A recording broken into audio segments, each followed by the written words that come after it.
Alors bonjour à tous et bonjour à ceux qui nous suivent par les moyens de communication à distance. On est heureux de se retrouver ensemble. Je vais commencer par la lecture du premier psaume, enfin une partie du premier psaume, le psaume 1.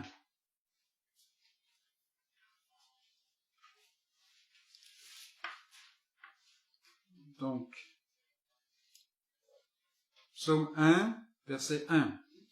Heureux l'homme qui ne marche pas selon le conseil des méchants, qui ne s'arrête pas sur la voie des pécheurs, et qui ne s'assied pas en compagnie des moqueurs, mais qui trouve plaisir dans la loi de l'Éternel, et qui la médite jour et nuit.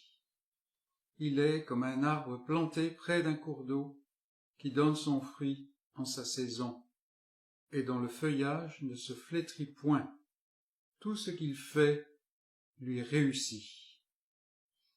Voilà, tel est le commencement du psautier, et nous allons chanter au 131. Mon Rédempteur est vivant. Le 131. Mon Rédempteur est vivant, et c'est en lui que j'espère. Je l'ai contemplé mourant pour mes péchés au calvaire. La meilleure manière de ne pas s'asseoir, de ne pas marcher, de ne pas s'asseoir avec les incroyants, avec ceux qui haïssent l'Éternel, c'est de porter les regards sur lui et sur son alliance, ce qu'il a fait dans son alliance. Donc le 131. Mon Rédempteur est vivant, et c'est en lui que j'espère. Je l'ai contemplé mourant pour mes péchés au calvaire. Mais par un suprême effort, Jésus a vaincu la mort. Je ne crains rien désormais, la mort a rendu sa proie. Je puis m'endormir en paix pour m'éveiller avec joie. Celui qui m'a racheté, Jésus s'est ressuscité. Dans les liens du trépas, j'en ai la ferme espérance. Christ ne me laissera pas, mon corps même a l'assurance d'être à son corps glorieux, semblable un jour dans les cieux. Alors je remporterai avec Jésus la victoire, et je le contemplerai face à face dans sa gloire. J'exalterai sa bonté jusque dans l'éternité.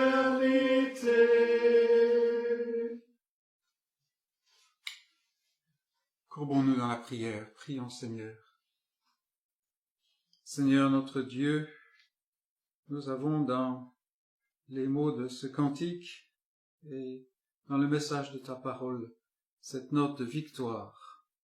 Et alors que le monde ne voit dans le fait de te servir et de te suivre simplement l'ennui, des choses archaïques et l'échec, par la foi que tu donnes ton peuple voient la victoire de ton Fils. Ce Fils qui, sur la croix, au moment qui semble le pire aux yeux de l'homme, est en fait le moment le plus glorieux, ce moment où le cri de victoire a été crié, a été poussé. Seigneur, que tout est accompli. Et toute l'œuvre de ton alliance qui s'avançait chaque année depuis l'éternité est maintenant une œuvre accomplie. Et aujourd'hui, Seigneur, si nous nous retrouvons, c'est parce que ton Fils a parachevé ce salut. C'est parce qu'il y a un salut en Jésus-Christ et que jour après jour, par ton esprit, ta parole, tu touches tes élus, ceux que tu as aimés de toute éternité, et immanquablement selon ton dessein, Seigneur, tu fais venir ton peuple à toi, parce que tu as la puissance, et tu lui donnes la volonté de venir, en lui donnant cette nouvelle vie. Ô Seigneur, alors que nous venons à ta parole, alors que nous nous courbons devant toi, alors que nous levons les regards vers toi, Seigneur, nous t'implorons que tu te plaises dans ta grâce à toucher nos cœurs. Là où nous en sommes, tu nous connais. Seigneur, que tu donnes la vie où il y a besoin de vie. Tu donnes l'espoir, Seigneur, où l'espoir a perdu de sa vivacité. Que tu donnes aussi, Seigneur, la force pour pouvoir marcher dans les pas de celui que tu nous as donné.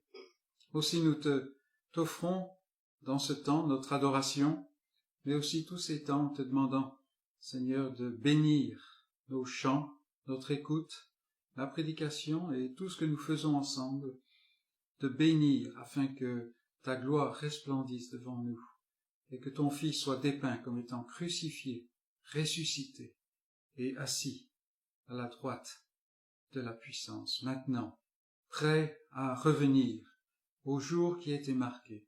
Ô notre Dieu, donne-nous de vivre dans l'expectative, dans cette attente joyeuse et impatiente du retour de ton Fils.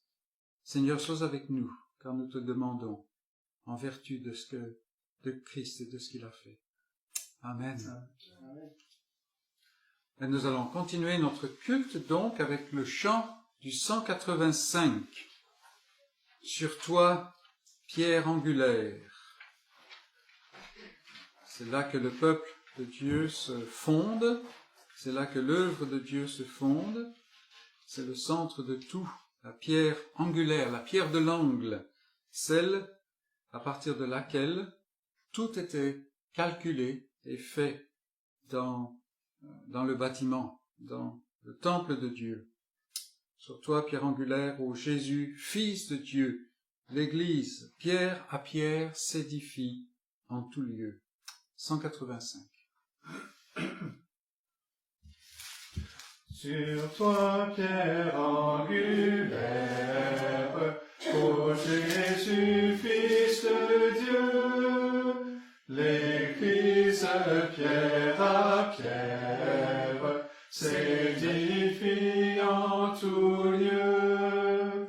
Tes élus n'ont qu'une âme, un espoir, une foi, et de la même flamme, leur cœur brûle pour toi.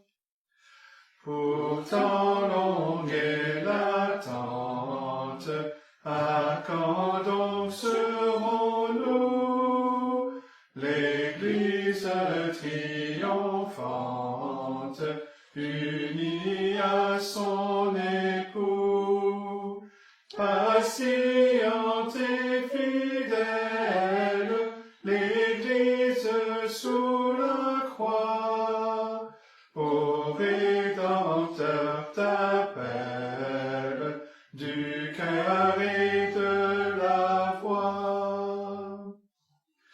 Voici l'aube promise, tu viens, Seigneur, donner à ton Église l'ineffable bonheur.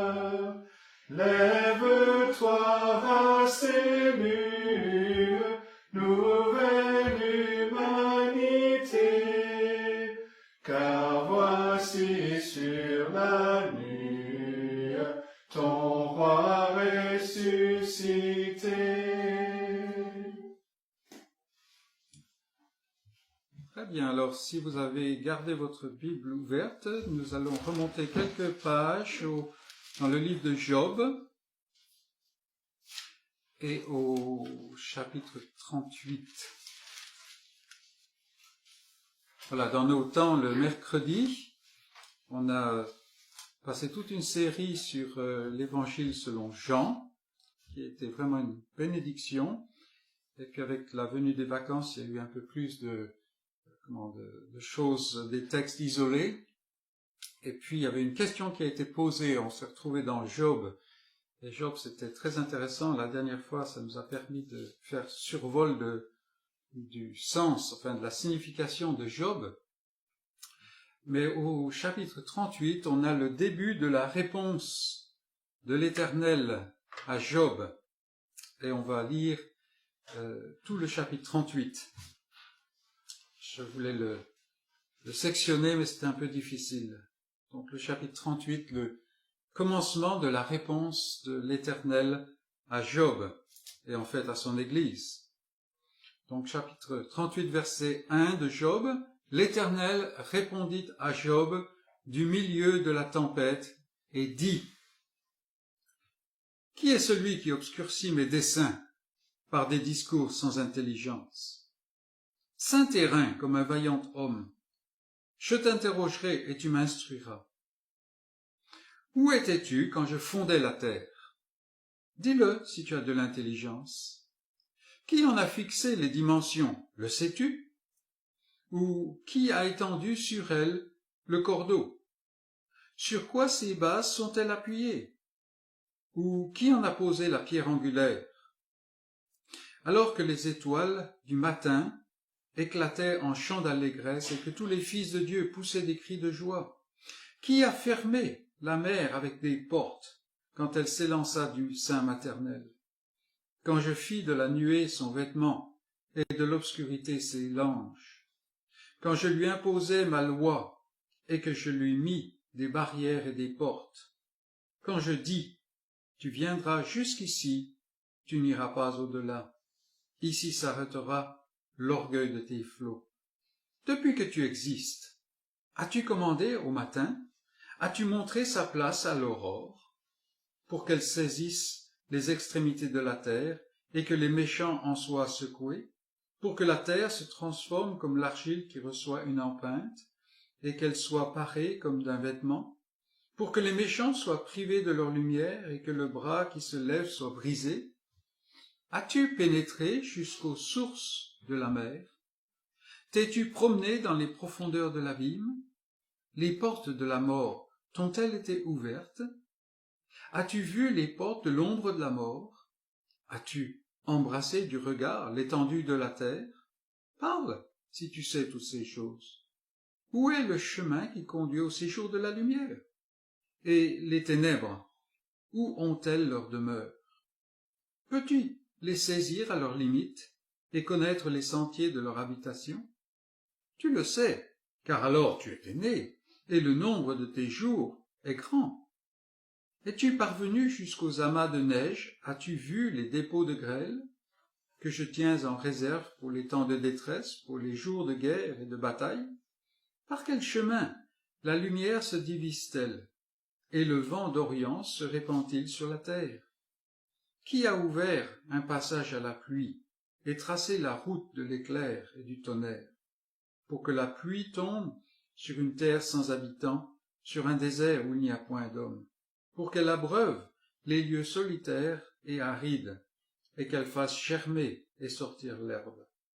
La pluie a-t-elle un père qui fait naître les gouttes de la rosée, du sein, de qui sort la glace et qui enfante le frimas du ciel, pour que les eaux se cachent comme une pierre et que la surface de l'abîme soit enchaînée? Noues-tu les liens des Pléiades ou détaches-tu les cordages de l'Orion? Fais-tu paraître en leur temps les signes du zodiaque Et conduis-tu la grande ours avec ses petits? Connais-tu les lois du ciel? Règles-tu son pouvoir sur la terre? Élèves-tu la voix jusqu'aux nuées pour appeler à toi des torrents d'eau? Lances-tu des éclairs? Partent-ils? Te disent-ils, nous voici? Qui a mis la sagesse dans le cœur? Ou qui a donné l'intelligence à l'esprit? Qui peut, avec sagesse, compter les nuages et verser les outres des cieux, pour que la poussière se mette à ruisseler et que les mottes de terre se collent ensemble? Et ici nous avons cette réponse de Dieu, Dieu qui se manifeste alors que Job a désiré lui poser des questions, lui demander des réponses quant à sa manière d'agir. Et c'est intéressant, nous lisons cela aujourd'hui, on est moderne, n'est-ce pas, comme chaque génération depuis, c'est considéré comme étant moderne, et on pense, bon, c'est de la poésie et tout cela, mais c'est intéressant de remarquer que si on dit, mais ces choses-là ne se sont pas produites comme ça ne peut pas être, c'est une allégorie et tout ça, en fait, la démarche n'est pas vraiment scientifique, parce qu'on ne sait pas, on ne sait pas. Mais le message derrière tout cela, c'est que Dieu règne. Et aujourd'hui, quelle que soit la situation et les circonstances dans lesquelles on peut se trouver, nous avons cette assurance que le Dieu de la Bible, le vrai Dieu, le seul Dieu, est un Dieu qui règne. C'est un Dieu qui n'a pas besoin de donner des raisons. Il en donne. En fait, c'est même pas des raisons ici. Il se manifeste étant lui-même au-delà de toute raison. Et c'est l'attitude de Job, une fois que Dieu s'est révélé, est une attitude qui est très sage. Il se repent dans la poussière. Et tout le peuple de Dieu en fait ainsi. Simplement avoir notre Dieu est au ciel. Et on n'arrive pas vraiment à en saisir les limites. Dans l'ancien temps, les anciennes confessions disaient qu'il était incompréhensible.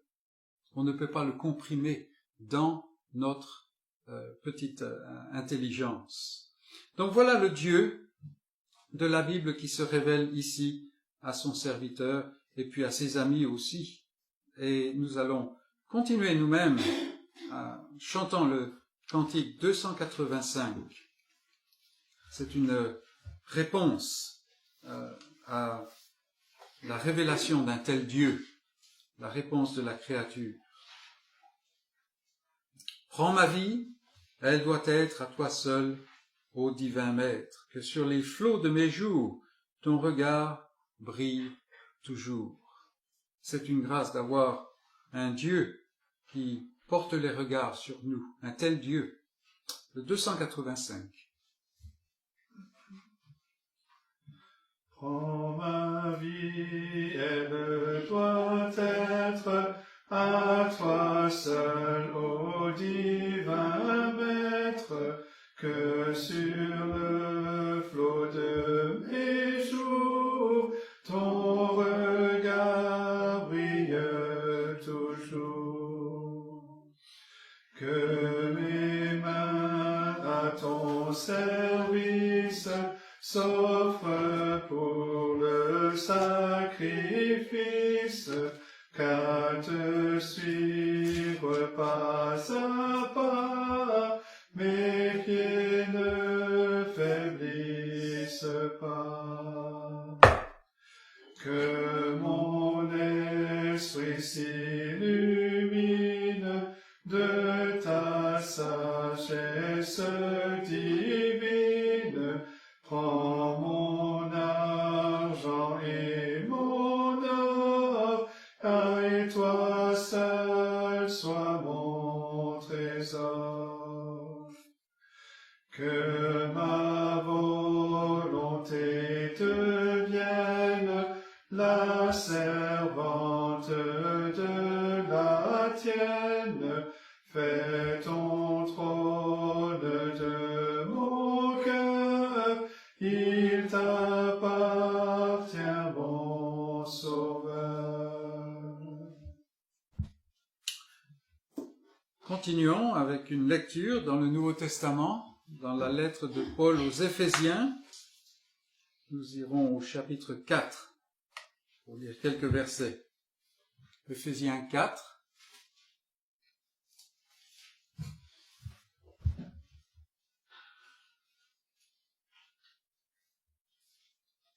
Et nous commencerons au verset 1. Éphésiens 4, verset 1.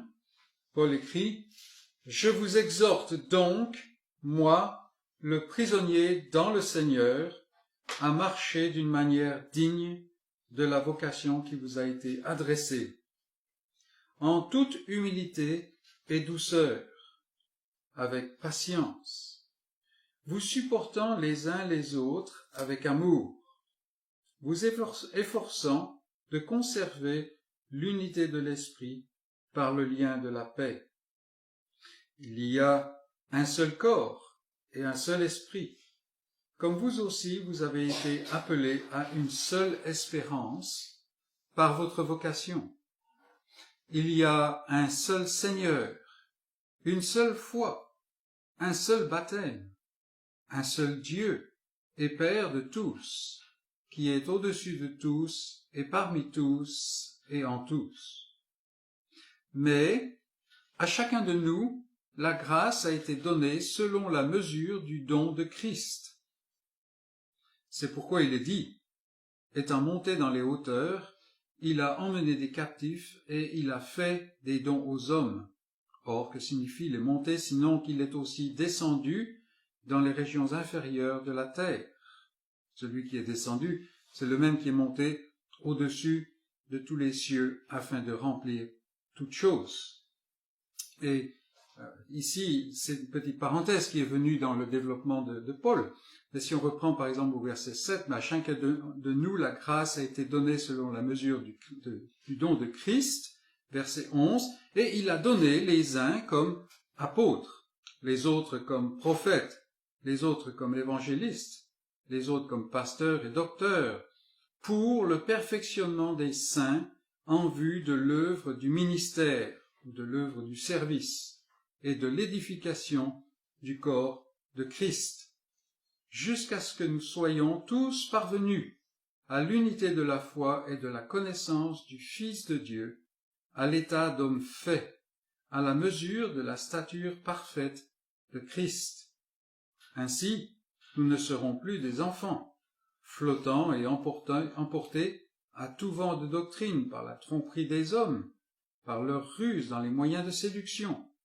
Mais, en professant la vérité dans l'amour, nous croîtrons à tous égards en celui qui est le chef, la tête, Christ. C'est de lui, et grâce à tous les liens de son assistance, que tout le corps, bien coordonné et formant un solide assemblage, tire son accroissement selon la force qui convient à chacune de ses parties, et s'édifie lui-même dans l'amour. Et ici, Paul aborde quelque chose qui est important dans l'Église, c'est le fait qu'il y a une unité qui est basique dans l'Église. Et vous remarquerez comme quoi il exhorte les Éphésiens à conserver l'unité. Ça n'est pas à fabriquer, ça n'est pas à créer, c'est à conserver. Et donc cette unité, elle est en fait enracinée dans cette pierre angulaire dont on a parlé, c'est-à-dire dans l'œuvre de Christ, en Christ et en son œuvre. Mais dans cette unité, il y a une richesse, parce que unité n'est pas nécessairement, et rarement même, uniformité. Et il y a unité et diversité. Et tout de suite on voit que dès qu'il y a des comparaisons faites dans l'Église, on est en dehors du programme. Parce que à chacun, il est donné selon, pas ce que les responsables ont décidé ou quoi, mais selon ce que Dieu a planifié. Et comment il construit ce temple, il construit il y a plusieurs images là qui sont mises, une image composite. Il y a le corps, et bien entendu, tout le corps n'est pas œil, comme il dira aux Corinthiens. Tout le corps n'est pas pied, heureusement. Même si des fois on se comporte comme des pieds, en prenant plutôt une expression familière. Mais non, Et dans le temple, tout n'a pas la même capacité. Par exemple, les pierres qui font le fondement ou même le bas de l'édifice doit être beaucoup plus solide, beaucoup plus compacte que celles qui sont sur le haut. Une pierre ne va pas être faite comme une tuile, mais elle n'a pas le même rôle. Et donc, on voit qu'il y a cette richesse.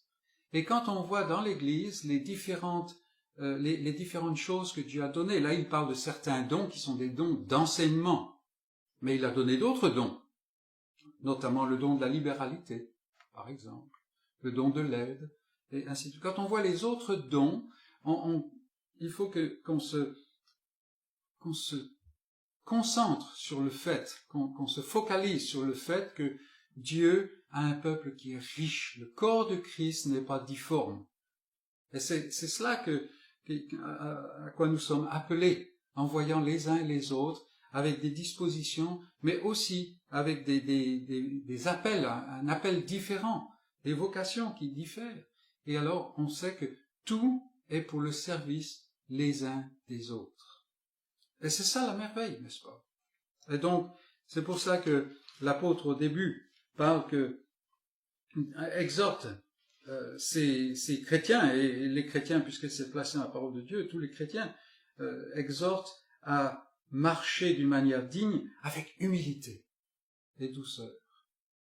Parce qu'on est tellement prompt à utiliser d'autres caractéristiques que l'humilité et la douceur, n'est-ce pas?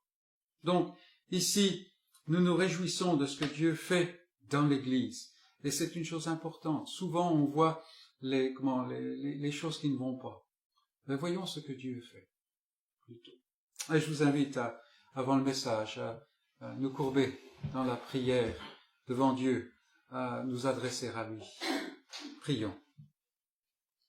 Seigneur notre Dieu, ta sagesse est immense, ta sagesse est infinie, et le peu que nous en saisissons, déjà Seigneur, nous pousse au-delà de nos limites. Combien, Seigneur, nous voyons que ce que tu fais et qui tu es est au-delà de même nos pensées, et que nous avons besoin à la fois de ta parole, mais aussi de l'onction de ton Saint-Esprit, pour saisir quelque chose de qui tu es, quelque chose de ce que tu fais. Nous parlons à tort souvent comme des experts de tel et tel aspect de ta vérité. Mais Seigneur, c'est à nous de mettre la main sur la bouche et de nous courber dans la poussière et de reconnaître que tu es complètement en dehors de ce que nous pouvons expliquer, sinon pour ce que tu t'es révélé. Et Seigneur, tu t'es révélé comme un Dieu de grâce, ce qui est merveilleux pour nous, car nous le voyons continuellement, Seigneur. Nous sommes des êtres qui sont touchés par le péché par nature. Et dès même le moment de notre conception, le péché est là. Et Seigneur, il ne fait que se manifester continuellement.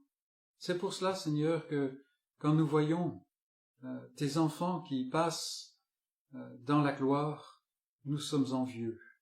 Parce qu'aujourd'hui encore, il nous faut lutter. Il nous faut être gênés par ce péché, et souvent tellement limité. Ô notre Dieu, donne-nous de comprendre que même ce péché n'arrête pas ton dessein, parce que dans ta sagesse, tu as conçu ce dessein de grâce, de rédemption, qui fait intervenir ce Fils pur et qui traite le péché complètement. Ô notre Dieu, combien de tous les hommes, ton peuple est béni, ton peuple est heureux, comme le dit ta parole. Et nous voulons tout simplement t'adorer dans ces temps, dans ces moments, ensemble, lever nos cœurs vers toi, tout simplement en disant que tu es grand, que tu es bon, que tu es le seul vrai Dieu, merveilleux, qui se révèle en Jésus-Christ. Et donne-nous, Seigneur, par ton esprit, de marcher dans ses voies, de venir derrière lui, afin de l'imiter, afin de vivre la vie que tu nous as donnée, à la mesure de ce Fils que tu nous as donné. Et alors que nous nous approchons de la prédication de ta parole, cette exposition, cette explication, cette application de ce que tu as à nous dire, nous te prions, Seigneur, d'ouvrir nos cœurs. Par nous-mêmes, nous avons tendance à penser à tellement d'autres choses, à nous laisser occuper et même omnibulés par des choses de ce monde. Seigneur, prends-nous en quelque sorte dans un refuge, dans une bulle, pour un temps, de pouvoir contempler toute cette merveille que tu déclares dans ta parole. Soit avec notre frère qui va parler, lui aussi, il n'est que argile, soit avec chacun d'entre nous, Seigneur, et que ce soit ta voix que nous puissions entendre, car nous te demandons en Jésus-Christ. Amen.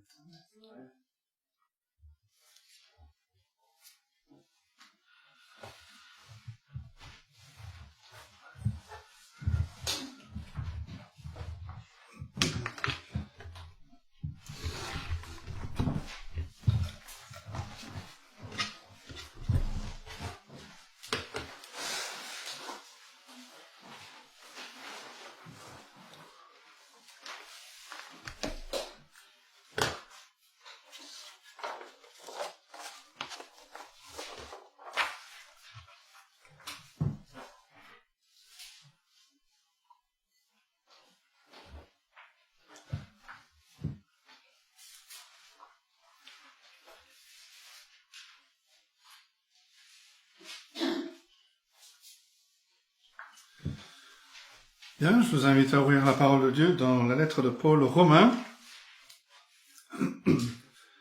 Romains chapitre 12, nous allons lire les versets 1 à 8, mais nous focaliser sur le verset 3 à 8 ce matin.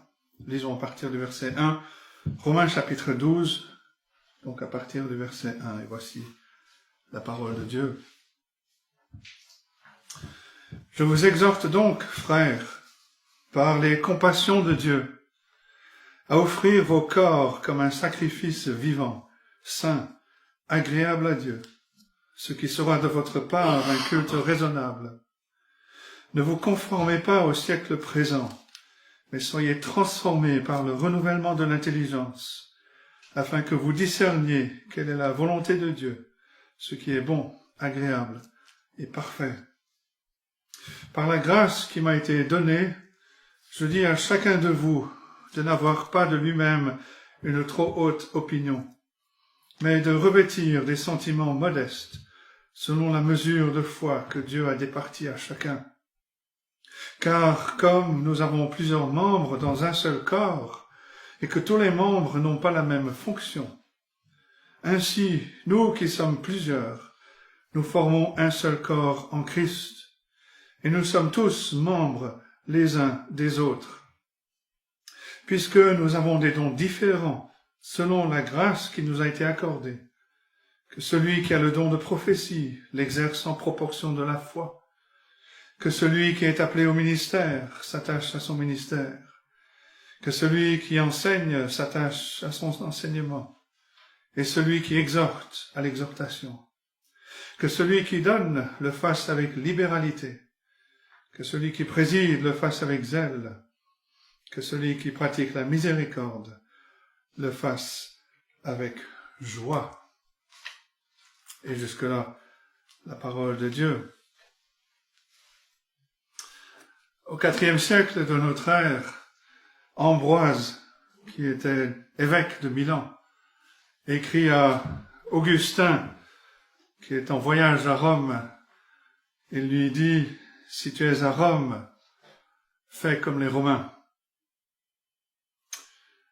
Paul est arrivé à un point dans sa lettre où il dit le contraire. Il est arrivé à un point dans sa lettre aux Romains où il veut que ses lecteurs comprennent, sans qu'il n'y ait de confusion possible, que lorsqu'ils vivent à Rome en particulier, ils ne doivent pas vivre comme les Romains, mais comme des saints, comme les enfants de Dieu. En fait, Paul a été clair à ce sujet dès le début de cette lettre, dans la manière dont il les a salués. Romains 1, verset 7, à tous ceux qui, à Rome, sont bien-aimés de Dieu, saints par vocation, appelés à être saints. Ils sont saints en Christ, séparés pour Dieu, mais ils sont aussi appelés à être transformés à son image, à l'image de Christ. Certains des lecteurs à qui Paul s'adresse étaient citoyens de Rome, d'autres étaient esclaves, mais ils ne doivent pas vivre à Rome comme si Rome était leur résidence principale, comme si le fait d'être citoyen romain était la chose la plus importante au monde. Ils vivent à Rome, mais ils sont citoyens des cieux. Ils vivent dans un monde impie, le monde profane de Rome, mais ils ont été appelés par Dieu à être son peuple, les enfants saints mis à part pour Dieu. Ils sont appelés à vivre dans ce monde de l'ancienne humanité, comme ceux qui ont été incorporés dans la nouvelle humanité. Ils sont appelés à vivre dans le monde de la malédiction d'Adam, comme ceux qui ont été amenés dans le monde des bénédictions du Seigneur Jésus-Christ. Et Paul a souligné cela dans les 2 premiers versets de ce chapitre. On l'a vu, il appelle les chrétiens à ne pas se conformer au siècle présent, au monde actuel, à ne pas suivre l'esprit de ce monde, de se laisser guider par lui, mais à être transformé par le renouvellement de l'intelligence. Dans sa lettre aux Galates, au chapitre 1, verset 4, Paul écrit que le Seigneur Jésus-Christ s'est livré pour nos péchés afin de nous arracher au présent siècle mauvais. Dans sa lettre aux Colossiens, chapitre 1, verset 13, Paul décrit que Dieu nous a délivrés de la puissance des ténèbres. Il nous a transportés dans le royaume de son Fils bien-aimé. Le chrétien, le vrai chrétien, fait partie d'une humanité nouvelle en Christ. Une humanité que Dieu est en train de façonner à l'image de son Fils, le Seigneur Jésus-Christ. On a vu en Romains chapitre 8 que c'était, du moins de notre point de vue, que c'était la passion de Dieu. Dieu a décidé de choisir un peuple et de le refaçonner à l'image de son Fils, notre Seigneur Jésus-Christ. Il a donné son Fils comme sauveur, comme substitut, comme représentant. Comment est-ce qu'il ne nous donnera pas aussi toutes choses avec lui? Et on a vu que rien ne peut nous séparer de cet amour que Dieu nous a manifesté en Jésus-Christ. Et dans le reste de la lettre aux Romains, à partir de ce verset 3 du chapitre 12 jusqu'à la fin, on a en fait qu'une succession d'images, d'illustrations, d'applications de ce principe pour nous amener à réaliser que le but, le dessein de Dieu dans notre vie, c'est de nous transformer, de nous faire ressembler toujours plus à l'image de Christ. C'est une question de transformation, pas une transformation par le vide, par la méditation orientale, ni une transformation par une liste de propositions, une liste de règles à suivre. Non, une transformation par la vérité de l'Évangile. Cet Évangile qui vient nous imprégner de plus en plus et qui nous fait grandir en maturité afin que nous ressemblions toujours plus au Seigneur Jésus-Christ. Et on a vu dans les versets 1 et 2 que le principe clé de cette transformation, c'est ce que Paul appelle le renouvellement de l'intelligence. C'est quand l'intelligence est renouvelée, quand les affections sont tournées vers le Seigneur Jésus-Christ, toujours plus, que nos vies est transformée, notre vie est transformée, que l'on découvre de plus en plus combien il est heureux de vivre au centre de la volonté de Dieu. Et Paul maintenant va nous amener, et il le fait jusqu'à la fin de cette lettre, à répondre à la question suivante. Comment est-ce que cela se manifeste en pratique? Qu'est-ce que cela veut dire ressembler à Christ dans les différentes sphères de ma vie. Et même si à la lecture, on pense que Paul passe d'un sujet à un autre, quand on regarde de plus près, on voit que Paul nous démontre, à nous qui faisons partie de cette nouvelle humanité en Christ, mais qui vivons dans le contexte de l'ancienne humanité en Adam. Paul nous démontre que faire partie de cette nouvelle humanité et réaliser que nous faisons partie de cette nouvelle humanité transforme notre manière de vivre, et cela dans tous les domaines, dans toutes les sphères de nos vies. Paul veut nous aider à réfléchir bibliquement, à raisonner bibliquement et voir la transformation de nos vies. Par exemple, si on survole le reste de cette lettre à partir du verset 9, Paul va enseigner comment le croyant doit se voir et vivre avec les autres qui sont dans l'Église.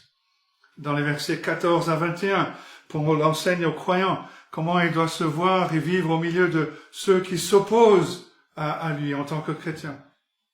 Au début du chapitre 13, Paul enseigne les croyants à réfléchir clairement et à vivre comme Christ par rapport à ceux qui exercent l'autorité sur nous, autorité politique, autorité juridique. Le reste du chapitre 13, Paul nous enseigne comment nous devons penser et vivre avec ceux qui sont autour de nous, nos voisins. Chapitre 14, verset 1 jusqu'au chapitre 15, verset 13, Paul nous enseigne comment nous devons réfléchir et comment nous devons répondre à ceux qui, dans l'Église, ont des convictions différentes des nôtres. Et même si il semble prendre du temps avant la salutation finale, Paul veut enseigner comment les croyants, à Rome en particulier, doivent voir leur vie en relation à lui, qui est un de leurs guides spirituels, un de leurs enseignants. Et en fait, même si Paul semble passer d'une chose à l'autre, en fait, il y a une belle unité dans le reste de cette lettre. Une unité donc qu'on peut résumer sous ce titre, comment vivre une vie qui ressemble à Christ dans un monde impie. Le problème, c'est que personne ne vient à la foi chrétienne, personne ne devient chrétien avec Romains 1 à 11 gravé dans son esprit. Et parfois, on a cette présupposition bizarre qui nous fait penser que maintenant que nous sommes chrétiens, le seul domaine où nous n'avons pas besoin d'enseignement, c'est comment vivre la vie chrétienne. Et Paul est désireux que nous comprenions que la nature de l'Évangile est telle que l'Évangile touche toutes les sphères de la vie, toutes les parties de notre vie. Il n'y a aucune partie de nos vies qui ne vient sous la puissance de transformation de l'Évangile. Cette transformation que Dieu produit en nous par son Esprit Saint qui applique l'Évangile à nos cœurs. Et c'est intéressant de noter que lorsque Paul aborde cette question au verset 3, il commence par la façon dont nous devons nous voir nous-mêmes avant de considérer d'autres points dans l'Église et à l'extérieur de l'Église. Comment le chrétien doit-il se voir? Comment devons-nous nous voir si nous faisons partie de ceux qui veulent être transformés par le renouvellement de l'intelligence? Et Paul dit trois choses. Ce sont les 3 points de notre message. Le chrétien, tout d'abord, doit savoir qui il est réellement en Christ. Quelle est son identité en Christ? Le chrétien deuxièmement, doit savoir à quel camp il appartient. Quelle est son appartenance? Troisièmement, le chrétien doit savoir ce pourquoi il est en Christ. Quel est le but? Pour quelle raison? Premièrement, donc, le chrétien doit savoir quelle est son identité en Christ. C'est important de savoir, c'est même très important de savoir qui nous sommes réellement en Christ. Parce que la façon dont on se voit, dont on se considère, de manière consciente ou inconsciente. La manière dont on se voit va déterminer la façon dont on vit. C'est la raison pour laquelle Paul souligne que c'est par le renouvellement de l'intelligence que la transformation de nos vies se passe. Comme le dit le Proverbe 23, verset 7, « L'homme est comme les pensées de son âme. » Ou une autre traduction dit « Selon ce qu'il médite en son âme, ainsi est l'homme. » Et c'est ça, c'est écrit partout dans nos vies. Ce que nous pensons réellement de nous-mêmes va toujours s'exprimer dans notre attitude, dans notre comportement, dans notre conversation. On ne cesse de donner des indices, même si on ne le voit pas toujours, même si on n'est pas toujours conscient, mais on donne des indices au sujet de la façon dont on se considère nous-mêmes et dont on considère les autres. Et Paul est préoccupé au début de ce passage. Il veut que le croyant réfléchisse de manière claire, de manière biblique au sujet de lui-même, au sujet de son identité en Christ. Et c'est mis en avant par le nombre de fois que Paul utilise une forme ou une autre du verbe penser dans ces versets. C'est pas aussi clair en français, mais on peut quand même suivre le raisonnement de l'apôtre, verset 3. Par la grâce qui m'a été donnée, je dis à chacun de vous de n'avoir pas de lui-même une trop haute opinion. Littéralement, c'est de ne pas penser au-delà de ce qu'il faut penser, mais de penser en vue de pensées saines, en vue de pensées saines, de pensées raisonnables, selon la mesure de foi que Dieu a départie à chacun. Et on a là une leçon pour le chrétien. Comment il doit apprendre à réfléchir, à penser à son sujet.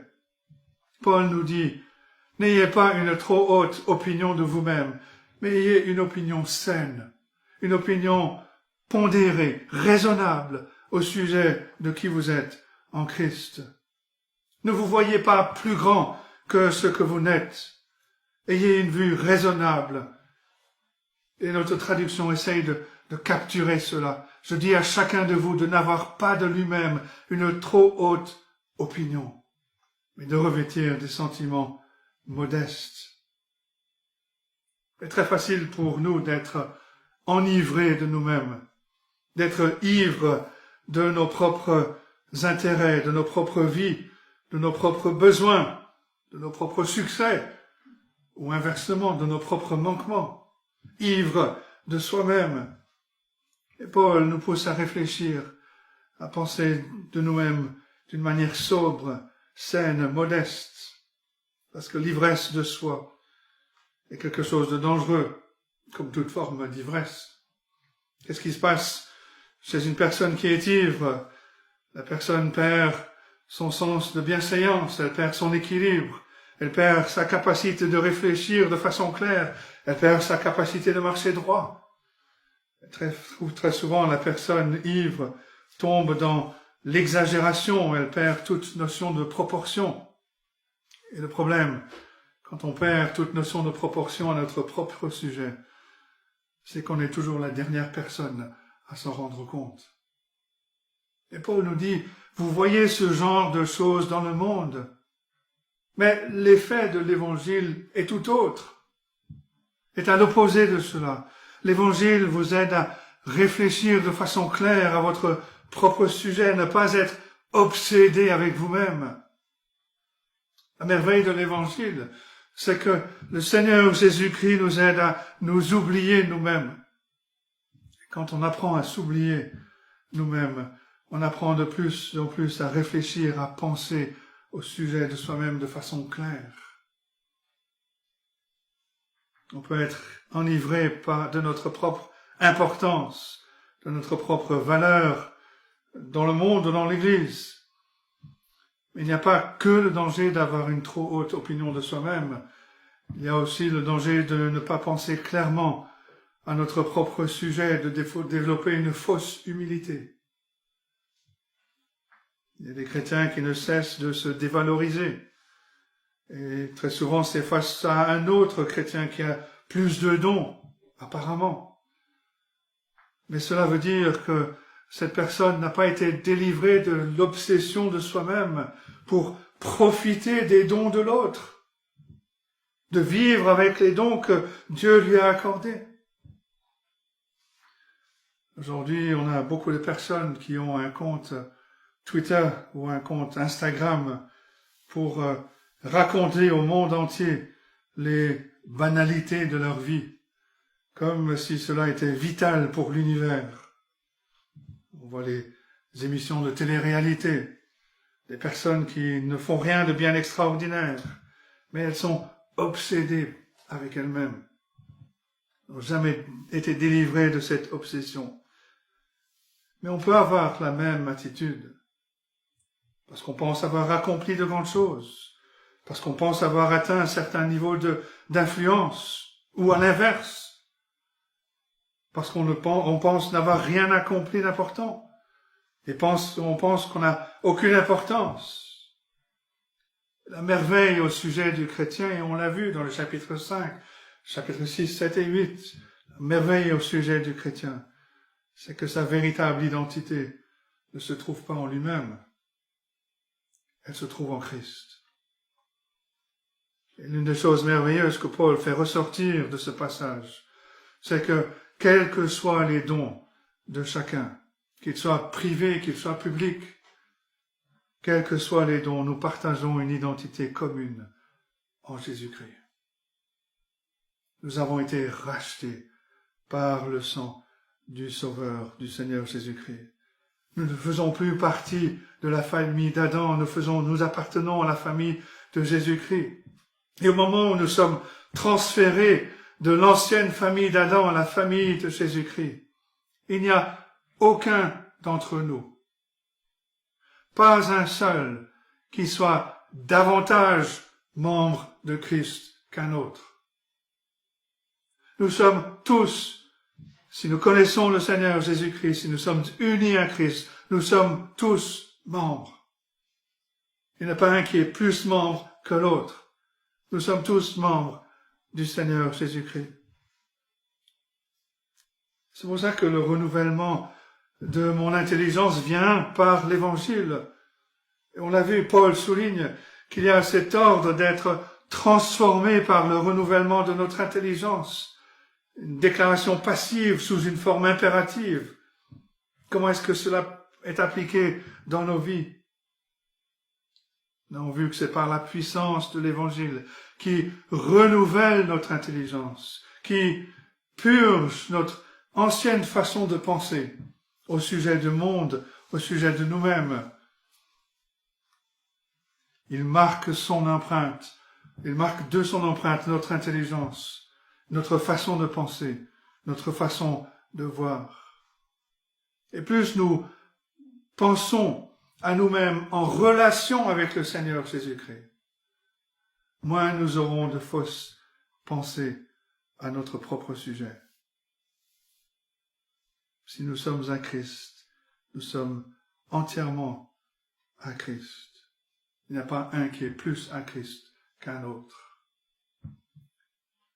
Nous avons donc le besoin de connaître, de savoir quelle est notre identité en Christ. Deuxièmement, nous sommes appelés à savoir à quel camp nous appartenons réellement. C'est la suite du premier point. Qui suis-je en tant que chrétien? Je suis membre du corps de Jésus-Christ. Regardez ce qu'il écrit dans les versets 3 à 5. Par la grâce qui m'a été donnée, je dis à chacun de vous de n'avoir pas de lui-même une trop haute opinion, mais de revêtir des sentiments modestes selon la mesure de foi que Dieu a départie à chacun. Car, comme nous avons plusieurs membres dans un seul corps et que tous les membres n'ont pas la même fonction, ainsi nous qui sommes plusieurs, nous formons un seul corps en Christ. Et nous sommes tous membres les uns des autres. Nous formons un seul corps en Christ. Paul ne dit pas traînez autour d'une assemblée pendant quelques années et peut-être que vous ferez partie de ce corps. Paul nous dit parce que vous êtes unis à Christ, parce que vous êtes chrétiens, parce que vous croyez dans le Seigneur Jésus-Christ, vous faites partie maintenant de ce corps. Paul utilise cette image de l'Église comme un corps à différents endroits, et on a lu ce passage en Éphésiens chapitre 4. Ici, c'est peut-être la forme la plus simple.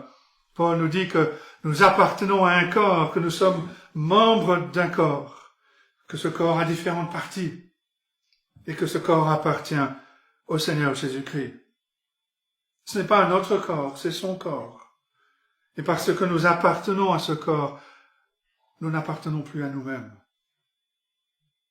Nous appartenons les uns aux autres. Est-ce que vous voyez la logique de l'argumentation de l'apôtre Paul? Étant donné que nous appartenons au corps de Christ, le corps ne nous appartient pas. Nous ne sommes pas le Seigneur du corps. C'est Christ. Et nous lui appartenons.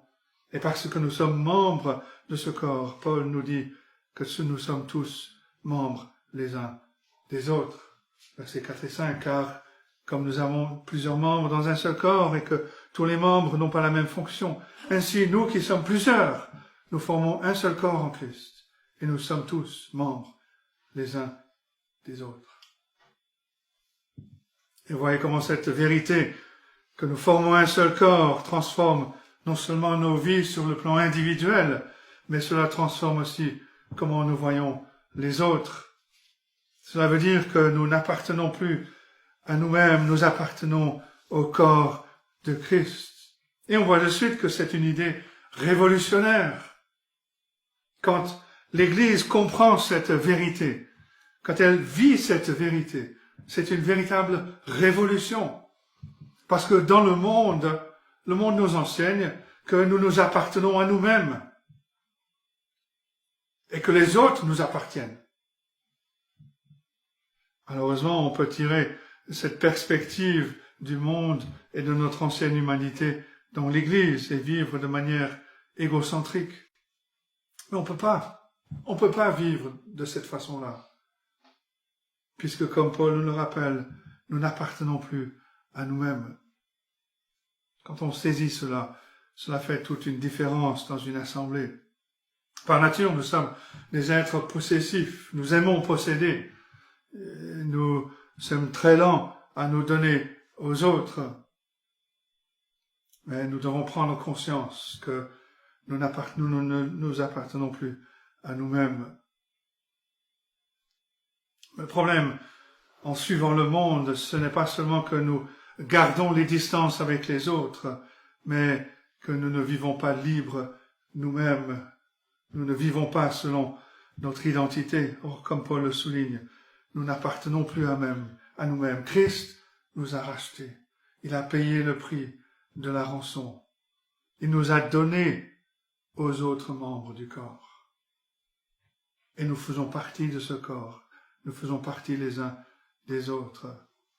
Quand on commence à comprendre cela, quand on commence à comprendre que c'est là que j'appartiens, c'est au corps de Christ que j'appartiens, on commence à abandonner notre égoïsme, notre protection de soi, notre réticence à se donner.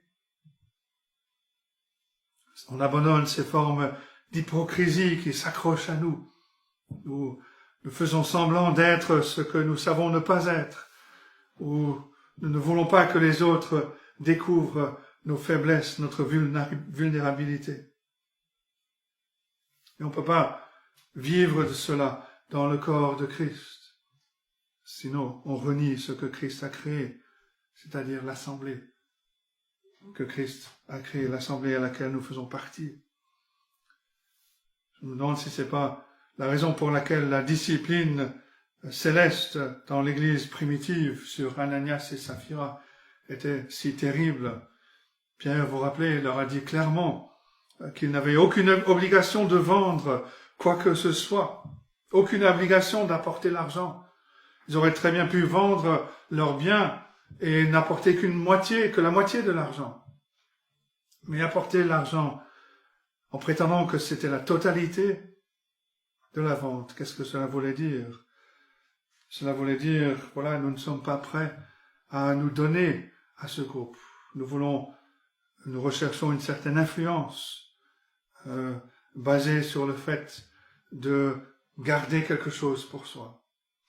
Et c'est l'instinct primaire du pécheur, se garder pour soi-même. Certaines personnes peuvent être très sociables et ne pas se donner aux autres, parce qu'elles dominent sur les autres et les autres se contentent d'écouter. Et Paul nous dit que lorsque nous comprenons cette nouvelle communauté que le Seigneur Jésus-Christ a créée, nous voyons que l'Église ne ressemble à rien d'autre dans le monde. Il y a quelque chose de céleste dans l'Église, quand l'Église vit sa réalité. Parce qu'il y a quelque chose qui n'est pas naturel. Ce n'est pas un club social. Ce n'est pas un rassemblement de personnes qui aiment les mêmes activités.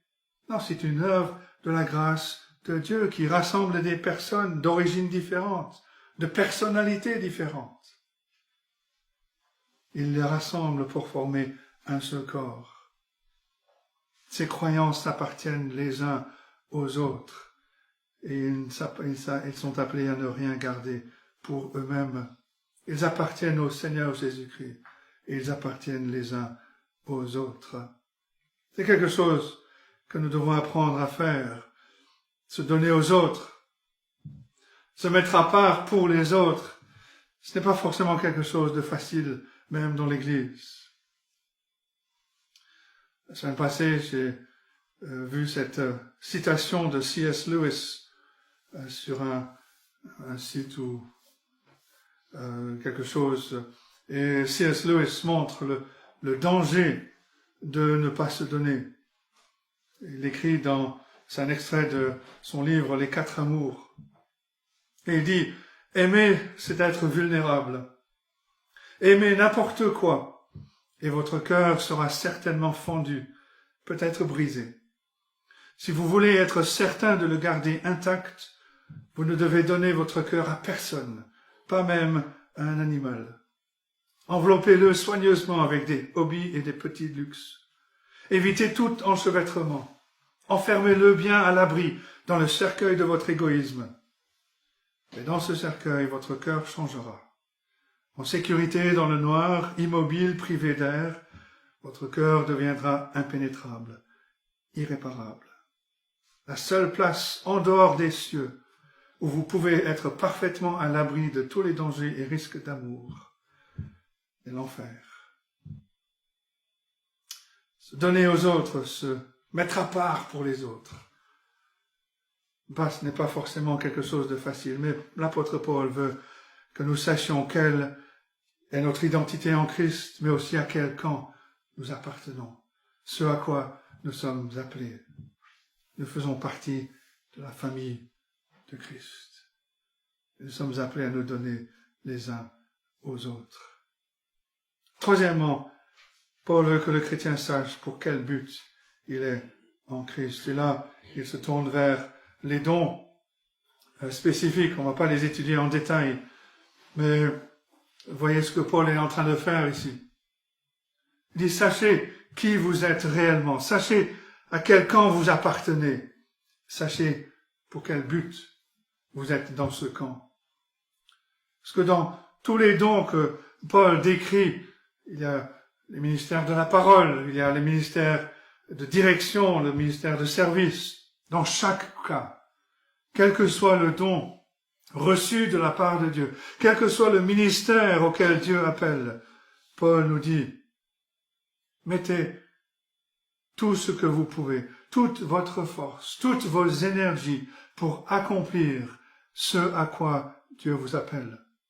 Utilisez ces dons au maximum pour le peuple de Dieu.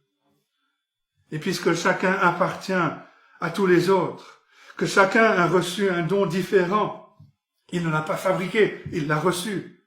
Chaque don n'a pas été donné pour un usage privé, mais pour le bien de l'Église, pour le bien de tous. Et il fait la liste. Si votre don est la prophétie, Paul va parler de la prophétie plus tard, qui édifie, qui fait grandir le corps de Christ, parce qu'elle fait en sorte que la révélation de Dieu vienne s'appliquer dans les vies, dans les circonstances dans lesquelles les croyants se trouvent. La parole de Dieu vient éclairer, vient encourager. Si votre don est la prophétie, alors exercez-le en proportion de la foi. Mais si votre don est le service, traduit ici par ministère, en grec c'est le mot diakonia, si votre don est le service et le ministère, alors prophétisez. Non? Non, si votre don est le ministère et le service, alors servez. Attachez-vous à votre ministère, attachez-vous à votre service, parce que c'est pour cela que le Seigneur vous a créé. Que celui qui enseigne s'attache à son enseignement, celui qui exhorte, celui qui encourage à l'exhortation. Même parmi les enseignants, il y a des différences. Certains sont plus capables pour l'explication, d'autres sont plus capables dans l'exhortation, l'encouragement. Et Paul ne nous dit pas de choisir, de faire une préférence. J'aime cet enseignement, celui-là je ne l'aime pas. Non. Mais de remercier Dieu, de n'avoir pas donné tous ses dons à une seule personne, à l'exception du Seigneur Jésus-Christ. Afin que nous apprenions combien nous avons besoin les uns des autres. Et les dons des uns des autres. Et Paul continue, que celui qui donne, quel est le pourcentage? Non. Que celui qui donne le fasse avec libéralité, généreusement, librement. Que celui qui préside, que celui qui dirige le fasse avec zèle, avec une passion pour le faire, parce que c'est ce à quoi Dieu l'a appelé. Et Paul termine sa liste en disant que celui qui pratique la miséricorde le fasse avec joie. C'est intéressant qu'il précise avec joie. Imaginez une personne qui exerce la miséricorde, qui visite les malades à l'hôpital, et que tous les malades à l'hôpital, tous les malades qu'elle visite, ne souhaitent qu'une chose, c'est que cette personne qui les visite quitte leur chambre, parce qu'elle est décourageante, parce qu'elle est déprimante. Non, Paul dit que celui qui pratique la miséricorde le fasse avec joie, avec gaieté de cœur. Parce qu'on vit dans un monde décourageant, même un monde découragé. Même le monde évangélique a été envahi par une attitude de plainte, de se plaindre, et très peu de gaieté de cœur. En fait, on pourrait terminer le message ici en disant, voilà, soyez des chrétiens heureux, remplis de joie, des chrétiens connus pour votre gaieté de cœur. Comme Paul le dira aux Philippiens, réjouissez-vous dans le Seigneur. Je le répète, réjouissez-vous. Mais certains vont dire, il y a une grande liste de dons ici, je ne sais pas quelle est ma place. Mais notre place est quelque part, dans le corps, et même dans l'expression locale du corps. Est-ce qu'on n'a rien à donner? Est-ce qu'on n'a pas de miséricorde à pratiquer? Est-ce qu'on ne connaît rien? Est-ce qu'on n'a rien à enseigner aux autres? Trop souvent, les personnes vont dire, ah ben, quand j'occuperai cette position, alors je ferai cela. Non, mais Paul ne parle pas de position à occuper ici. Il parle de choses que l'on fait quotidiennement. Alors comment découvrir le don, son don? C'est très simple. Dans le corps de Christ, on se donne aux autres. On fait ce qu'on peut pour les autres dans l'Église. C'est ce que le Seigneur Jésus-Christ a dit de cette femme dans le temple. Elle a fait ce qu'elle a pu, elle a donné ce qu'elle a pu donner. Elle ne doit pas se passer son temps à dire, quand je vais occuper ce poste, alors je vais faire ceci ou cela. Non. Faisons ce qui est juste, ce qui se trouve devant nous. Quand on voit le besoin, que l'on répond à ce besoin selon les dons que Dieu nous a donnés, on découvre quels sont les véritables dons en fonction des réactions des autres. Il voit de quoi nous sommes capables. Et il voit aussi quelles sont nos limites, ce que nous avons du mal à accomplir. Dans une assemblée, il doit y avoir cette liberté de laisser les uns et les autres découvrir quels sont leurs dons, voir ce dont quoi ils sont capables. voir ce qui est au-delà de leur capacité. Parfois, il faut les encourager. Parfois, il faut suggérer quelque chose et on découvre que cette personne est très capable. Parfois, il faut reconnaître que leur don ne se trouve pas dans un tel domaine, mais plutôt dans un autre. Cela ne change rien à leur identité. Cela ne change rien à leur appartenance à l'Assemblée. Chacun a sa place. Nous nous appartenons les uns aux autres. Et quand on utilise les dons que Dieu nous a accordés, non pas en pensant « ceci est mon don », mais plutôt en pensant « voilà le besoin et je veux répondre à ce besoin ». Quand on utilise les dons au service de Dieu, les autres autour de nous viendront nous encourager, pour nous aider à voir que, effectivement, c'est là mon don. On se donne aux autres. Et on voit comment Dieu nous fait grandir dans ce rôle qu'il nous donne dans l'assemblée où il nous a placés. C'est une chose importante de savoir que nous sommes dans une assemblée pour le bien des autres. Dans l'Église, avec un grand E, mais aussi dans l'Église locale, nous sommes dans une assemblée pour le bien des autres. Et quand on sait cela, et quand on découvre et que l'on exerce le don que Dieu nous a accordé, on peut se reposer avec joie et exercer ce don pour le service du corps de Christ. En fin de compte, la question, c'est est-ce que nous avons un cœur de serviteur? De servir les autres? Ou est-ce que nous gardons pour nous-mêmes? Paul veut que nous sachions qui nous sommes en Christ, notre identité en Christ. Il veut que nous sachions à quel camp nous appartenons, que nous sommes membres de la famille de Dieu, membres les uns des autres. Il veut que nous sachions dans quel but Dieu nous a fait entrer dans sa famille pour servir les autres à tous les niveaux, selon le don qu'il nous a accordé, pour servir le corps et vivre pour le bien de tous. Que Dieu nous aide à méditer sur ces choses, qui nous aident à saisir ces réalités, qui nous aident à les vivre pour sa gloire. Que Dieu bénisse sa parole. Amen.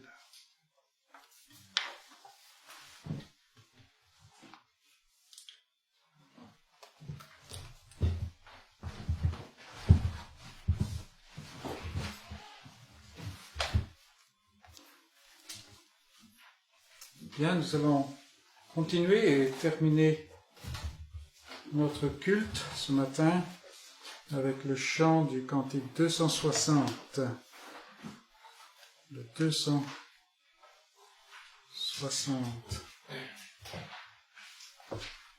Jésus, ta sainte présence est la source du bonheur. Dans la joie et la souffrance, elle est le repos du cœur. Fais briller sur moi ta face, ô Jésus, mon divin roi. À tes pieds, c'est là ma place. Je veux être auprès de toi. Et nous avons dans ce cantique l'expression de la puissance de Dieu, de la proximité de Christ, mais aussi de la transformation, de l'œuvre qu'il fait dans le cœur du croyant. 260. Jésus, ta sainte présence est la source du bonheur. Dans la joie et la souffrance, elle est le repos du cœur. Fais briller sur moi ta face, ô Jésus, mon divin roi. À tes pieds, c'est là ma place, je veux être auprès de toi. Sur celui qui te contemple, descend un rayon divin. Tu fais de son cœur ton temple, ton doigt pointe son chemin. Fais briller sur moi ta face, ô Jésus, mon divin roi. À tes pieds, c'est là ma place, je veux être auprès de toi. Il faut aussi ta présence pour ton service, ô Jésus, car elle est une puissance pour relever les perdus. Fais briller sur moi ta face, ô Jésus, mon divin roi. À tes pieds, c'est là ma place, je veux être auprès de toi. Quand dans l'étendue immense, ô Jésus, tu paraîtras, c'est encore par ta présence que tu nous attireras. Fais briller sur moi ta face, ô Jésus, mon divin roi. À tes pieds, c'est là ma place, je veux être auprès de toi. Et l'Éternel a demandé à Moïse